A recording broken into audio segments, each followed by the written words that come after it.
This title is narrated with virtual voice, computer-generated narration for audiobooks. Into Creativity by Moshe Katz. Preface.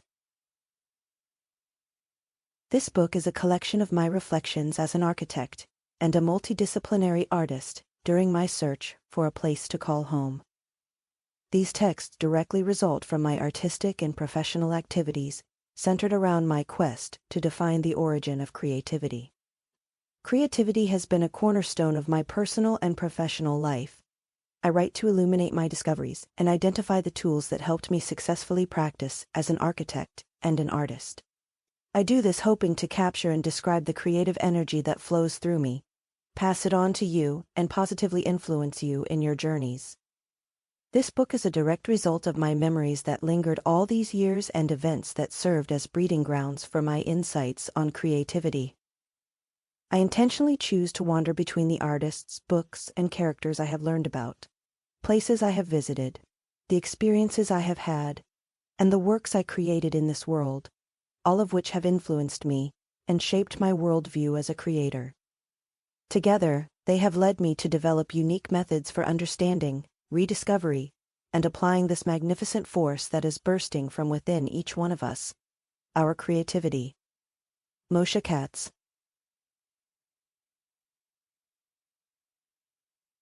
Chapter 1. Biographical Background. I was a child in motion, an offspring of a family of modern nomads, wanderers. Every couple of years, my parents moved to a different country. I learned new languages and had new environments to adapt to. I loved to wander around each new place we went to. Back then, children spent most of their time outside. We were like curious little cats. I remember running away to the beach every day, standing in front of sand dunes that changed their shape in the wind, and spending hours with my friends, clouds and furious waves. I made up stories and games and liked to take apart things I found outside to create something practical or imaginative. When you live outside, your senses become sharpened like those of a wild animal. You become sensitive and learn to observe the details, vegetation, people, and buildings. It all becomes a part of this vast playground that ultimately becomes engraved within you. When I didn't spend my time outside, I played for hours and days with my Lego. I built futuristic buildings on the moon or some other planet with different rules from what we knew on Earth. I would make up endless stories about myself, my environment, and the world and check which one of my childhood friends would believe them and be as enthusiastic about them as I was about daydreaming. In 1989, my family moved to Berlin, only a few months before the government took down the wall. I was just 10 years old and still didn't understand the local language. One day at school, I just heard the commotion, and we followed the other kids as we all gathered around the teacher and received a small hammer as a strange present. As little construction workers, we got on the bus and went directly to this large, long, high wall filled with colored paintings, words, and signs. Now try to break it, we were told. Each one of us found a small crack in the concrete wall.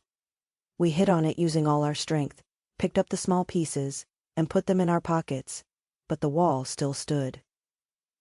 All around, television cameras captured excited crowds and masses yelling, singing, and crying at the sight of a wall falling. It was only a few hours until the actual workers came to the site and tore down the Berlin Wall using heavy tools, leaving nothing but dust. When I got home, my parents asked me how I liked my first day at school. I said, "Everyone here is weird." The teacher took us on a strange class trip to break down big walls filled with beautiful pictures, but we couldn't do anything with our small hammers. People were yelling and crying, so they took us back. But little did I know that the world had changed on that day. The city became the world's biggest construction site, and our playground grew exponentially overnight. Berlin was united. My first months were harsh. I painted to survive socially. You make friends immediately in a foreign country if you know how to decorate their notebooks or walls with Bugs Bunny or Raphael's angels paintings. Children are easily impressed with such talents. To keep listening to this audiobook for free, click the link in the description. It will take you to a free Audible trial where you can listen to this and many other books for free for 30 days.